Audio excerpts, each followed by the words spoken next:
ഇറാനിലുണ്ടായ പ്രക്ഷോഭം, അതേപോലെ വെനീസിൽ, ഇതൊക്കെ ഇങ്ങനെ ഗ്ലോബൽ ടർമോയിലിന്റെ ഭാഗമായിട്ടൊരു ഭാഗത്ത് ലോകത്തിങ്ങനെ കത്തി നിൽക്കുന്ന ഇഷ്യൂ ഉണ്ടാകുന്ന സമയത്ത് ലോകം പലരും അറിയാതെ പോയൊരു വിഷയമുണ്ട്. ഇസ്രായേൽ എന്ന് പറഞ്ഞ രാജ്യം പല അറേബ്യൻ രാജ്യങ്ങളിലും അവരുടെ ബേസ് ഉണ്ടാക്കുകയാണ്. നിങ്ങൾക്കറിയാം, സൊമാലിയ ലാൻഡ്, അതിന് ഇസ്രായേൽ റെക്കഗ്നേഷൻ കൊടുക്കുന്നു. അതേപോലെ തന്നെ അവിടെ ബേസ് അവർ അനൗൺസ് ചെയ്ത് കഴിഞ്ഞു, ഇസ്രായേലി ബേസ്. അതിനേക്കാളും നിർണായകമായൊരു തീരുമാനം UAE എടുത്തു. നിങ്ങൾക്കറിയാം, യമന്റെ ഒരു ഭാഗവുമായി ബന്ധപ്പെട്ട് UAE മിലിറ്ററി ഫോഴ്സ് അവിടെ ഉണ്ടായിരുന്നു. അപ്പം അവിടെയാണ് ഇവർ വന്ന് അറ്റാക്ക് ചെയ്യുന്നത്, സൗദി അറേബ്യ. അതിനെ തുടർന്ന് UAE ഒഫീഷ്യലി പറഞ്ഞു അവിടുന്ന് പിന്മാറുകയാണ്. UAEക്ക് വ്യാപാര താല്പര്യമുള്ളൊരു മേഖല കൂടിയാണ് ആ പോർട്ട്, അതായത് സതേൺ യമൻ ഭാഗത്ത്.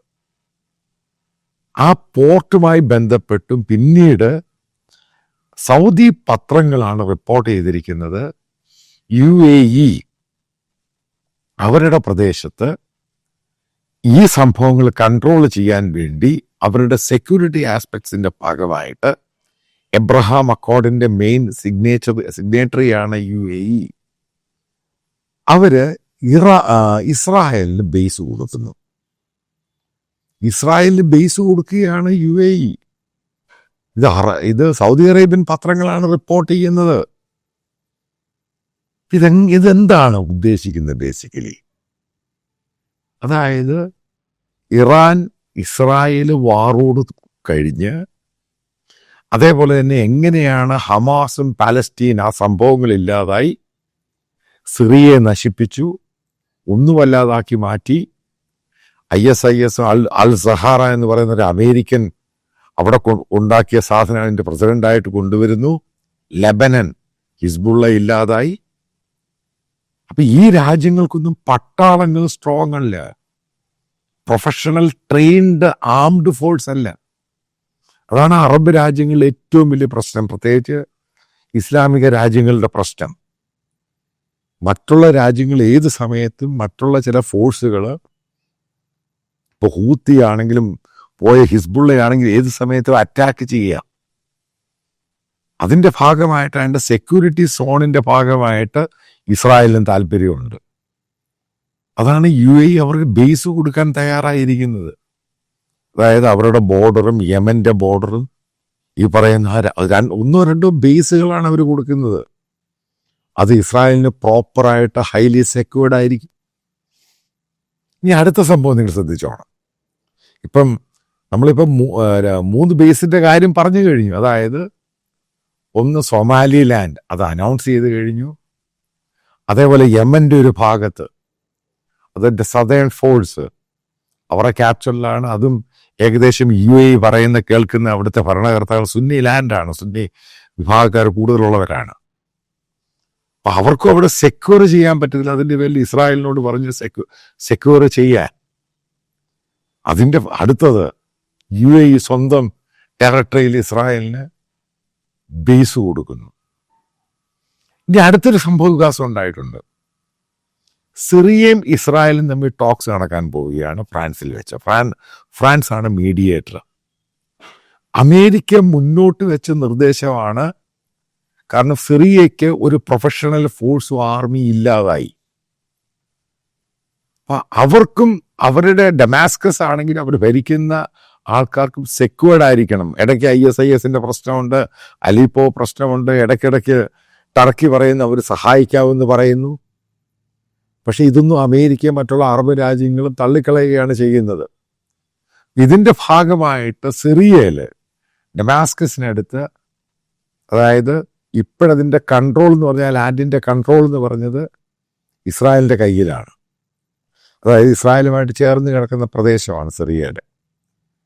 അവിടുത്തെ ഗവൺമെൻറ്, അതായത് സിറിയൻ ഗവൺമെൻറ്, അൽ സഹാറയുടെ ഗവൺമെൻറ്റിന് അതിനെ സെക്യൂർ ചെയ്യാൻ വേണ്ടി, അവരുടെ സെക്യൂരിറ്റിക്ക് വേണ്ടി ഇസ്രായേലി ബേസ് അവിടെയും കൊടുക്കാൻ പോവുകയാണ്. അടുത്ത ലെബനൻ. കാരണം അവിടുത്തെയും ആംഡ് ഫോഴ്സസ് സംഭവങ്ങളില്ലാതായി. ഇവിടൊക്കെ മനസ്സിലാക്കേണ്ടത് ലെബനനിലുള്ളത് UN ഫോഴ്സാണ്, സമാധാന സേനയാണുള്ളത്. അവരെ കൊണ്ടൊന്നും ചെയ്യാൻ പറ്റത്തൊന്നുമില്ല. പിന്നെ ഏറ്റവും കൂടുതലുണ്ടായിരുന്ന ഹിസ്ബുള്ളയായിരുന്നു, അവർ നശിച്ചുപോയി. അപ്പോൾ അവരും അമേരിക്കയുമായിട്ടും മറ്റുള്ള രാജ്യങ്ങളുമായിട്ട് നെഗോഷിയേറ്റ് നടക്കുകയാണ് അവരുടെയും സെക്യൂരിറ്റിക്ക്. കാരണം ആ രാജ്യത്തിൻ്റെ സെക്യൂരിറ്റിക്ക് ആവശ്യമാണ് ഒരു നല്ല ബേസ്. അതൊരു ഇസ്രായേൽ കൊടുക്കാൻ തയ്യാറാകുകയാണ്. അതായത് 3, 4, 5 രാജ്യങ്ങളിൽ, ഞാൻ നേരത്തെ ഇത് പറഞ്ഞിട്ടുണ്ട്, ഇസ്രായേൽ ഹമാസും ഇസ്രായേൽ ഇറാൻ ആ സമയത്ത് ഇസ്രായേൽ ഈ സിറിയയും ലെബനനും മറ്റുള്ള രാജ്യങ്ങളും പിടിക്കുന്ന സമയത്ത് ഞാൻ പറഞ്ഞിട്ടുണ്ട്, ഈ രാജ്യങ്ങളിലൊക്കെ ആർമി ഇല്ലാതായി. അവിടെ ഇറാന്റെ പ്രോക്സിയും മറ്റുള്ള ടെറർ ഓർഗനൈസേഷന്റെ ഗ്രൂപ്പുകൾ പൊന്തി വന്നു. അവരവിടെ ഭരിക്കുന്ന രാജ്യം. കാരണം ഇവിടെ നിന്നും ഡെമോക്രസി പ്രോപ്പറായിട്ട് നടത്താൻ പറ്റത്തില്ല, വലിയ പാടാണ്. അതാണ് അൺസർട്ടനിറ്റിയാണ് ഈ രാജ്യങ്ങളിലെ ഏറ്റവും വലിയ പ്രശ്നം. അവർക്കെല്ലാം മിനറൽസ് ഉണ്ട്, നാച്ചുറൽ റിസോഴ്സസ് ഉണ്ട്, ക്രൂഡ് ഉണ്ട്, അതുണ്ട്, ഇതുണ്ട്. പക്ഷെ അവർക്ക് ഫർദർ പോകാൻ പറ്റത്തില്ല. ഈ സ്ഥിതിയിലാണ് ഈ രാജ്യങ്ങൾ മുഴുവനും. ഒരു സമയത്ത് അമേരിക്ക എങ്ങനെയാണ് ഈ മിഡിൽ ഈസ്റ്റേൺ രാജ്യങ്ങൾക്ക് ഈ സെക്യൂരിറ്റിയുടെ ഭാഗമായിട്ട് ഇതേപോലെ ഫോഴ്സിനെ കൊടുത്തത്, അതായത് ബേസുകൾ കൊടുത്ത് സെയിം സംഭവം. അതായത് മനസ്സിലാക്കുക, ഇവരുടെ എല്ലാം നമ്പർ 1 ശത്രുവായിരുന്നു ഇസ്രായേൽ. ഈ രാജ്യങ്ങളെല്ലാം ജോയിന്റ് ആയിട്ട് ഇസ്രായേലിനെതിരെ വാറും ചെയ്തിട്ടുണ്ട് പല ആവർത്തി. ഇന്ന് ആ രാജ്യങ്ങളുടെ സെക്യൂരിറ്റി അവർ ഇസ്രായേലിനെ ഏൽപ്പിക്കാൻ പോവാണ്, ബേസ് കൊടുക്കുകയാണ്. എങ്ങനെയായിരുന്നു അമേരിക്ക, ഇപ്പോഴും എങ്ങനെയാണ് അമേരിക്ക ഈ മിഡിൽ ഈസ്റ്റ് അറബ് രാജ്യങ്ങൾക്ക് ആ റോളിലോട്ട് ഇസ്രായേൽ വരികയാണ്. അപ്പം ഈ രാജ്യങ്ങളുടെ ആ സെക്യൂരിറ്റി കൊടുക്കുമ്പോൾ അതിൻ്റെ അകത്ത് പണം കൊടുക്കണം, ഫ്രീ ഒന്നും അല്ല ഇത്. ലോകത്തൊന്നും ഫ്രീ അല്ല. ഇപ്പം സെക്യൂരിറ്റി കൊടുക്കുമ്പോൾ ഈ രാജ്യത്തിൻ്റെ ഇത്ര എമൗണ്ട് വെച്ച് എല്ലാ വർഷവും അവർ ഈ രാജ്യത്തിന്, അതായത് ഇസ്രായേലും ആർമിക്ക് കൊടുക്കണം, ഡിഫൻസിന് കൊടുക്കണം. അവർ കൂടുതൽ ആൾക്കാർ, കാരണം അതൊരു വലിയ വരുമാനമാണ് അമേരിക്കയുടെ. ലോകത്ത് പലയിടത്തും ബേസ് ഉള്ളത്.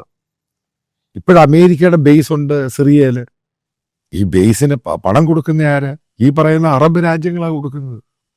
അവരാ ബേസ് മാറ്റുക, ഇസ്രായേലിന് ആ ബേസിലോട്ട് പോവുക. ഈ മാറ്റമാണ് ഉണ്ടാകുന്നത്. ഇതാണ് ഹമാസ് കാണിച്ച ഭൂലോക മണ്ടത്തരം എന്ന് Day 1 ഓൺവേർഡ്സ്, October 7 ഓൺവേർഡ്സ് ഞാനിത് പറയുമ്പോൾ പല ആൾക്കാർക്കും പിടികിട്ടിയില്ല. ഈ രാജ്യങ്ങൾ, ഇസ്ലാമിക രാജ്യങ്ങൾ, അറബ് രാജ്യങ്ങൾ, ആ രാജ്യങ്ങൾ പോയി കാലേ പിടിക്കുകയാണ് അതിൻ്റെ ഭരണകർത്താക്കൾ. കാരണം അവർക്ക് നിലനിൽക്കണമെങ്കിൽ ഈ രീതിയിൽ പോകാൻ പറ്റത്തില്ല. അതായത് എങ്ങനെയാണ് ലോക പോലീസ് അമേരിക്ക കളിച്ച ഗെയിം ഈ മിഡിൽ ഈസ്റ്റ്, വെസ്റ്റ് ഏഷ്യയിൽ ഇസ്രായേലിനതിൻ്റെ ഭാഗമാകുകയാണ്. നാളെ ഈജിപ്തിന് ഈ പറയുന്ന സൂയസ് കനാൽ ഈജിപ്തിൻ്റെ, പക്ഷെ അതിൻ്റെ സെക്യൂരിറ്റി പോലും ഇനി ഇസ്രായേലിൻ്റെ കയ്യിലായിരിക്കും. കാരണം അതിൻ്റെ ഭാഗമായിട്ടാണ് യമൻ ആണെങ്കിലും ആ വലിയൊരു ട്രാൻസ്പോർട്ട് വെസൽ റൂട്ടുണ്ട് ഈ സൊമാലി ലാൻഡ് ഉൾപ്പെടെയുള്ള ആ ഭാഗത്തോട്ട്. അതെല്ലാം ഇവരുടെ കസ്റ്റഡിയിലോട്ട് പോവുകയാണ്. അപ്പം അവിടെ ഫ്രീ ആയിട്ട് സെയിൽ ചെയ്യുമ്പോൾ ഈ പറയുന്ന പല കപ്പൽ, അതായത് വെസൽസിൻ്റെ ആൾക്കാരും ഇതിൻ്റെ ഷെയർ കൊടുക്കണം. സെക്യൂരിറ്റിയാണ് വലിയ മാറ്റർ എന്ന് പറയുന്നത്. ഇത് ലോകത്തിലെ ഏറ്റവും വലിയ ത്രട്ട് എന്ന് പറയുന്നത് സെക്യൂരിറ്റിയാണ്, പ്രത്യേകിച്ച് അറബ് രാജ്യങ്ങൾക്ക്. ആ രാജ്യങ്ങൾക്ക് കാരണം ആ രാജ്യങ്ങളുടെ അവരുടെ ഈ പ്രശ്നം ഷിയ സുന്നി, ആ പ്രശ്നം, ഈ പ്രശ്നം, രാജഭരണം, ജനാധിപത്യമില്ല. ഒരു 2 ആഴ്ച മുമ്പ് ഒരാളായിരിക്കും ആളെ പിടിച്ചു മാറ്റി വേറൊരുത്തൻ വരുന്നു. അവർ തന്നെ അലമ്പായിട്ട് പ്രശ്നമായി. അതിൻ്റെ പേരിൽ ഇവർ തമ്മിലടിയായി. ഇവരെല്ലാം കൂടി ഒരുമിച്ച് ഇസ്രായേലിനെതിരെയായിരുന്നു. ഇന്ന് ഈ രാജ്യങ്ങൾ മുഴുവൻ അവർക്ക് സെക്യൂരിറ്റി വേണമെന്നുണ്ടെങ്കിൽ ഇസ്രായേൽ കൊടുക്കണം. അതാണ് ഹമാസ് കാണിച്ച മണ്ടത്തരത്തിൽ. ഇസ്രായേൽ ആ റീജിയൻ്റെ അകത്ത് പ്രൂവ് ചെയ്തു അവരെ തൊടാൻ പറ്റത്തില്ല. അതുകൊണ്ടാണ് ബെഞ്ചമിൻ നെതന്യാഹു വളരെ കൃത്യമായിട്ട് പറയുന്നത്, കുറച്ച് കഴിയുമ്പോൾ അമേരിക്കയുടെ ഒന്നും ആവശ്യം അവർക്ക് വേണ്ടി വരില്ല. അതായത് സാമ്പത്തികമായിട്ടും മറ്റുള്ള കാരണം അമേരിക്കയും ഇസ്രായേലും തമ്മിൽ പാക്കേജുകളുണ്ട്. ഇത്ര വർഷം വരെ ഇത്ര വരെ സാമ്പത്തിക പാക്കേജ്, വെപ്പൺസ് വാങ്ങാൻ. കാരണം അത് വലിയ വരുമാനമാണ് സംഭവം. ഇതേപോലുള്ള സെക്യൂരിറ്റി കൊടുക്കുമ്പോൾ ഈ രാജ്യങ്ങളുടെ നാച്ചുറൽ റിസോഴ്സ് ആണെങ്കിലും അതാണെങ്കിലും ഇതാണെങ്കിലും അവർ ഇത്ര ശതമാനം വെച്ച് സെക്യൂരിറ്റിക്ക് വേണ്ടി ചെലവാക്കും. അതേപോലെ ഈ രാജ്യങ്ങളിലെ പട്ടാളത്തെ മറ്റുള്ളവരെയും ട്രെയിൻ ചെയ്യിപ്പിക്കണം. ഇതൊക്കെ ഇവരുടെ കടമയിലോട്ടങ്ങ് പോവുകയാണ്. അതായത് ഹൈലി സെക്യൂർഡ് ആകണമെന്നുണ്ടെങ്കിൽ ഈ രാജ്യങ്ങൾക്ക് ഇത് ഇസ്രായേലിനെ വേണം. അതാണ് ഞാൻ പറഞ്ഞത്, ഇസ്രായേലിൻ്റെ എക്സ്പാൻഷൻ എന്ന് പറയുന്നത് ഓരോ വാറും കഴിയുമ്പം കൂടുക മാത്രമല്ല, മറ്റു പല രാജ്യങ്ങളും ആ രാജ്യത്തിൻ്റെ സ്റ്റെബിലിറ്റിയും ക്രെഡിബിലിറ്റിയും അതിൻ്റെ ഇൻറ്റഗ്രിറ്റി ഇല്ലാതെ സോവറിൻ രാജ്യം അല്ലാതായി മാറുന്നു. അതാണ് ഈ മരമണ്ടന്മാർ കാണിച്ച് അനുഭവിക്കുന്നത്.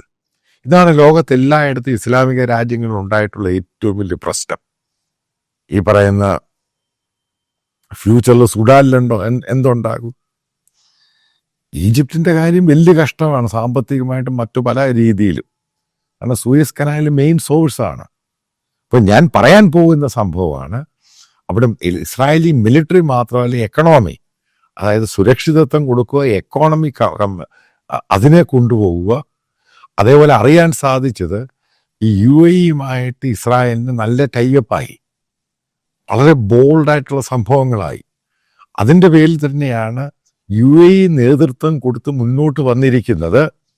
അതായത് ബേസിക്കലി അവിടുന്ന് പഠിക്കാൻ പോകുന്ന വിദ്യാർത്ഥികൾ തിരിച്ചു വരുന്നത് ആൻറ്റി ഇസ്രായേൽ, ആൻറ്റി ജൂയിഷ് എന്നും പറഞ്ഞാണ് വരുന്നത് അവിടുത്തെ ക്യാമ്പസുകളിൽ. അപ്പം അതിനെ മാറ്റിയെടുക്കാൻ ഈ അമേരിക്കയുടെ ഇസ്രായേലിൻ്റെ നിർദ്ദേശമാണ് ലണ്ടനിൽ പഠിക്കാൻ പോകുന്ന കുട്ടികൾക്ക് സബ്സിഡി നിർത്തുക. രണ്ടാമത്, അവിടെ പഠിച്ചു വരുന്ന കുട്ടികൾക്ക് പ്രോപ്പറായിട്ട്, അതായത് ഗവൺമെൻറ്റിൻ്റെ സ്വാധീനമില്ലാതെ പഠിച്ചു വരുന്ന കുട്ടികൾക്ക് അവർ റാഡിക്കലൈസേഷൻ ആ കോഴ്സിന് വിധേയമാക്കുക. അതേപോലെ അവിടെ പല യൂണിവേഴ്സിറ്റിയിൽ പഠിക്കുന്ന കുട്ടികൾക്ക് തിരിച്ചു വരുമ്പോൾ ആ ഡിഗ്രികൾ ആ രാജ്യത്ത് അപ്രൂവ് അല്ലാതാക്കി മാറ്റുക. ഇതിൻ്റെ ഭാഗമായിട്ടുണ്ടായ സംഭവങ്ങളാണ്. അല്ലെങ്കിൽ ആ രാജ്യത്തിന് പിടിച്ചു നിൽക്കാൻ സാധിക്കും. ഇപ്പം UAE അത് സ്റ്റാർട്ട് ചെയ്തു, അതായത് UK-യിലുള്ള ക്യാമ്പസിൻ്റെ സംഭവം. അതടുത്തത് സൗദി അറേബ്യ സ്റ്റാർട്ട് ചെയ്യും, മറ്റുള്ള ഇസ്ലാമിക രാജ്യങ്ങൾ സ്റ്റാർട്ട് ചെയ്യും. കാരണം അമേരിക്കൻ പ്രഷർ അത്ര വലിയ രീതിയിലാണ് ഇസ്രായേൽ അമേരിക്കൻ പ്രഷർ ഉണ്ടായിരിക്കുന്നത്. അതായത് ഇസ്രായേലിനെതിരെ അമേരിക്കയ്ക്കെതിരെ ഉള്ള അജണ്ടകൾ നടപ്പിലാക്കുന്ന ക്യാമ്പസുകൾ അതിനെ ബോയ്ക്കോട്ട് ചെയ്യുക, ഇതാണ് ഉദ്ദേശ ലക്ഷ്യം. അതിൻ്റെ ഭാഗമായിട്ടുള്ള സംഭവങ്ങളാണ് ഇതൊക്കെ ഇത് ഓരോന്നായിട്ട് ഉരുത്തിരിഞ്ഞു വരുന്നത്. ഉറപ്പായിട്ട് എന്താണ് UAE ചെയ്യുന്നത്, അതാണ് അവിടെയുള്ള മറ്റുള്ള ഇസ്ലാമിക അറബ് രാജ്യങ്ങൾ ഫോളോ ചെയ്യുന്നത്. അതിൻ്റെ ഭാഗമായിട്ടാണ് ഓരോന്ന് കണ്ടുകൊണ്ടിരിക്കുക. എനിക്ക് തോന്നുന്നു വരാനുള്ള സമയത്തൊക്കെ ഈ UAE എന്ന് പറഞ്ഞ രാജ്യം, എൻ്റെ ഒരു കണക്ക് കൂട്ടലാണ്, അവർ ശരിയ ഇസ്ലാമിക് ലോ കംപ്ലീറ്റ് ഡിസ്മാൻഡിൽ ചെയ്യും. അവരവരുടെ ജെനുവിനായിട്ടുള്ള ഒരു ഗ്ലോബലായിട്ടുള്ള നിയമത്തിലോട്ടങ്ങ് വരും. കാരണം അവിടെയുള്ള ജനങ്ങളധികം ഈ പറയുന്ന ഇസ്ലാമിക വിശ്വാസികളല്ലാതായിട്ട് വരും. അതതിൻ്റെ കാര്യം. പിന്നെ ഗ്ലോബലായിട്ട് UAE എന്ന് പറഞ്ഞ രാജ്യത്തിന് ഗ്ലോബലായിട്ട് മുന്നോട്ട് വരണം. അപ്പം അതിനനുകൂലമായ സാഹചര്യങ്ങൾ ഉണ്ടാക്കി കൊടുക്കണം. രാജഭരണമാണ്, മറ്റുള്ള കൂടുതലായിട്ട് കടുപ്പിച്ച് പലതും തീരുമാനമെടുക്കാൻ പറ്റത്തില്ല. അപ്പം ഗ്ലോബലായിട്ടൊരു യൂറോപ്യൻ രാജ്യം പോലെ ആയി മാറണം. അതിൻ്റെ ഭാഗമായിട്ടാണ് ഓരോ എഡ്യൂക്കേഷനായി ബന്ധപ്പെട്ടും മറ്റുള്ള സംഭവങ്ങളോടെ പോകുന്നത്. കാരണം നിങ്ങൾക്കറിയാം, സൗദിയിൽ ഉണ്ടായിക്കൊണ്ടിരിക്കുന്ന വലിയ ചേഞ്ചസ് അവരും അതിനെ ഫോളോ ചെയ്യും. വരാനുള്ള സമയത്ത് വഹാബിസം സലഫിസം മാത്രമല്ല, ഇസ്ലാമിക രീതിയിലുള്ള സംഭവങ്ങൾ മുഴുവനും അറബ് രാജ്യങ്ങൾ ഇല്ലാതാക്കും. അതിൻ്റെ സൂചനകളാണ് ഓരോന്നും വരുന്നത്. അതിനകത്ത് ഇസ്രായേലിൻ്റെ ഡോമിനൻ്റ് പവറായിട്ട് ഇവർ അപ്രൂവ് ചെയ്യും. കാരണം ഇവരുടെയൊക്കെ സെക്യൂരിറ്റി ഇസ്രായേലിൻ്റെ കയ്യിലായിരിക്കും. ഇതതേപോലെ നടക്കുന്നു. ഇതാണ് അതിൻ്റെ ഏറ്റവും പ്രാധാന്യമുള്ള വിഷയം എന്ന് പറയുന്നത്.